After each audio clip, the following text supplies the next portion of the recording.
Niliwahi kubainisha kwa namna ambavyo Morris anautafsiri mchezo na namna ambavyo anaangalia mazingira ya kufika katika lango la timu pinzani nje ya 18 na maeneo yale. Mimi nafikiri sio tu assist, kuna magoli kadhaa ambayo Morris anaweza kuyachangia yeye mwenyewe kwa mguu wake wa kushoto akawa anafunga. Kwa sababu toka mechi ya kwanza ambayo aliingia sabu, nafikiri kwa ni mechi dhidi ya Fountain kipindi cha pili, kila walipokuwa wanashambulia Simba, alipokuwa akifanyika majaribio ama Simba walipokuwa wakifanya majaribio ya hatari karibu na lango la Fountain, rebound nyingi sana zilikuwa zinamdondokea Morris. Ile haiji kwa bahati mbaya, yani haiwezekani kila jaribio linapofanywa mpira ambao unakuja baada ya kipa kuucheza unakudondokea wewe. Ni jambo moja tu, maanake kumbe unajua kuchagua maeneo sahihi kwa ajili ya kwenda kukutana na mipira ambayo inadondoka au inazagazaga karibu na eneo la hatari la mpinzani wako.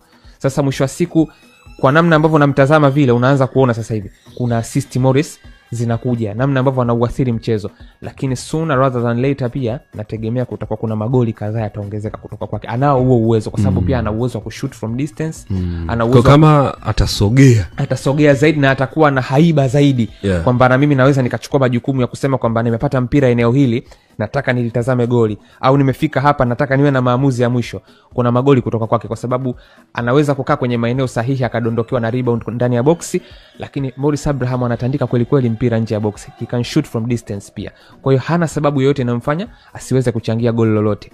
Haya anaweza akayathibitisha Jonathan Soa. Mimi niliwahi kubainisha kwa namna ambavyo Morris anautafsiri mchezo na namna ambavyo anaangalia mazingira ya kufika katika lango la timu pinzani nje ya 18 na maeneo yale.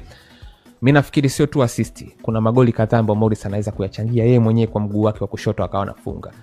Kwa sababu toka mechi ya kwanza ambayo aliingia sabu, nafikiri kwa ni mechi dhidi ya Fountain kipindi cha pili, kila walipokuwa wanashambulia Simba, alipokuwa akifanyika majaribio ama Simba walipokuwa wakifanya majaribio ya hatari karibu na lango la Fountain, rebound nyingi sana zilikuwa zinamdondokea Morris.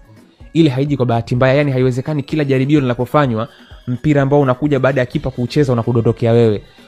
Ni jambo moja tu, maanake kumbe unajua kuchagua maeneo sahihi kwa ajili ya kwenda kukutana na mipira ambayo inadondoka au inazagazaga karibu na eneo la hatari la mpinzani wako.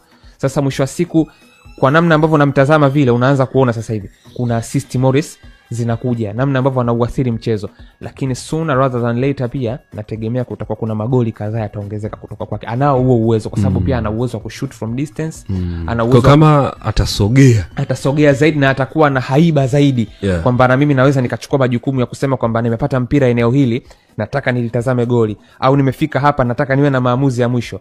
Kuna magoli kutoka kwake kwa sababu anaweza kukaa kwenye maeneo sahihi akadondokewa na rebound ndani ya boxi, lakini Morris Abraham anatandika kweli kweli mpira nje ya boxi. He can shoot from distance pia. Kwa hiyo hana sababu yoyote inamfanya asiweze kuchangia goli lolote. Haya anaweza akayathibitisha Jonathan Soa.